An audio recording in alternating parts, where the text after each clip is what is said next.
Welcome back to Uncaged Chaos, where we stop performing who we were trained to be and start telling the truth, even when it costs us. I'm your host, Andi, certified life coach and fellow chaotic human. I help others break out of patterns that are holding them back and provide easy steps on how to uncage themselves. Today, we're talking about something that will quietly run your life if you don't catch it. The difference between your voice and the voices that were planted in you. Because most people aren't actually struggling to find themselves. They're struggling to separate who they are from who they learned to be. And I've spent the last 5 years working on recognizing what my own voice sounds like. Have you ever had a thought and immediately questioned it? Not because it didn't make sense, but because it didn't feel allowed? Like there's this constant second voice saying, "Are you sure? That's not a good idea. You're being dramatic. People aren't going to like that." So you override yourself before you even fully hear yourself. And here's the uncomfortable truth. A lot of what you think is your voice isn't yours. It's inherited, conditioned, built from past experiences, expectations, others' fears, and the need to belong. And some of the things you're most proud of about yourself, being easygoing, being understanding, being low maintenance, might actually just be adaptations, not authenticity. So let's break this down in a way that we can actually start to catch it in real time. Your intuition, your actual voice, doesn't spiral. It doesn't shame, and it doesn't argue with you. It states, "I don't want this. This doesn't feel right. I need something different." It's simple, direct, grounded. But the voices that aren't yours, they sound very different. They question, correct, pressure. "Are you sure that's a good idea? What if you regret this? You know better. You shouldn't do that." And if you really pay attention, they don't actually sound like you. They sound like something that was said to you at some point. There was a pattern I started noticing when I really focused on what my voice sounded like that changed everything for me. My intuition speaks in I statements. "I don't feel okay with this. I want more. I am not aligned with this." But the voices that weren't mine, they spoke in you statements. "You're overreacting. You should be grateful. You always do this. You're going to mess this up." It felt like someone was talking at me. And if you slow down enough, you can almost trace these voices back to where you learned them. But don't get lazy with this. Not every I statement is truth. Fear can use your voice too.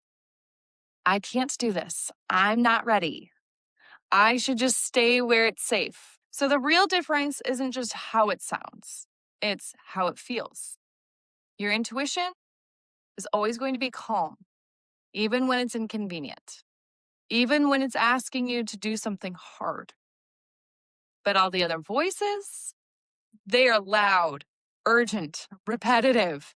They feel like pressure, like you have to perform or fix or prove. I was in a group dynamic where I was close with one person and they were close and connected to people who very clearly didn't like me. It wasn't subtle. They were nice to my face, but I'd hear about what was being said behind my back. And something always just felt off when we were all together. So I did what I thought I was supposed to do. I tried to fix it. I kept asking myself, what did I do wrong? How can I make this better? How can I be more understanding, more accepting, less triggered? And I kept adjusting over and over. And the voices in my head supported that. "You're just being over dramatic. You're the problem. You need to be more accepting and understanding. You just don't like being uncomfortable." And the thing is, those voices sounded responsible, like growth, like maturity. So I listened. But my body told a completely different story. Every time we were all together, I was tense, on edge, overthinking everything I said or did. I felt like I was walking on eggshells, constantly trying to avoid saying the wrong thing. There was no ease, no safety, just performance. And underneath all of that, there was something else. Quiet, not dramatic, just consistent. I don't feel good here. This isn't right for me. I need to step away.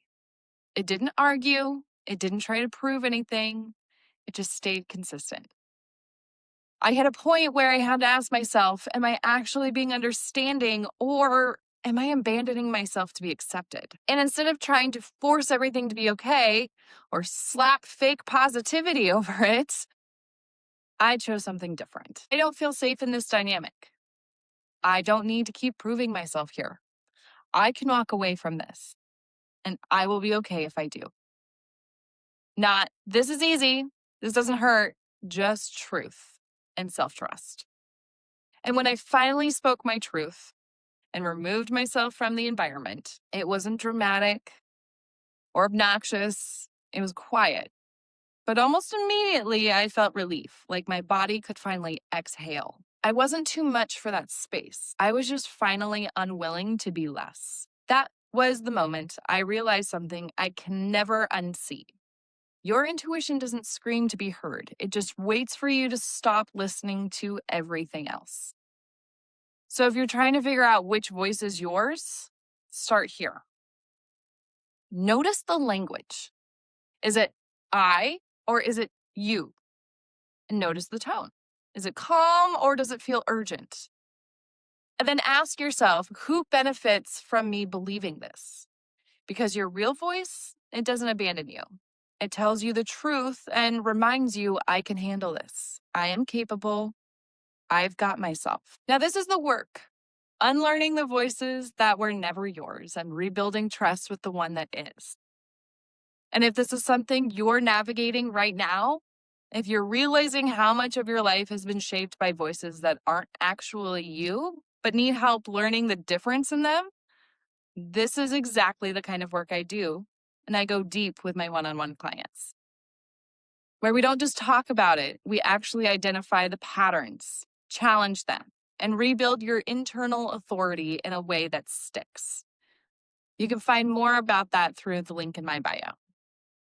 And as always, this is Uncaged Chaos, where we stop performing who we were trained to be and start telling the truth about what it means to be fucking human.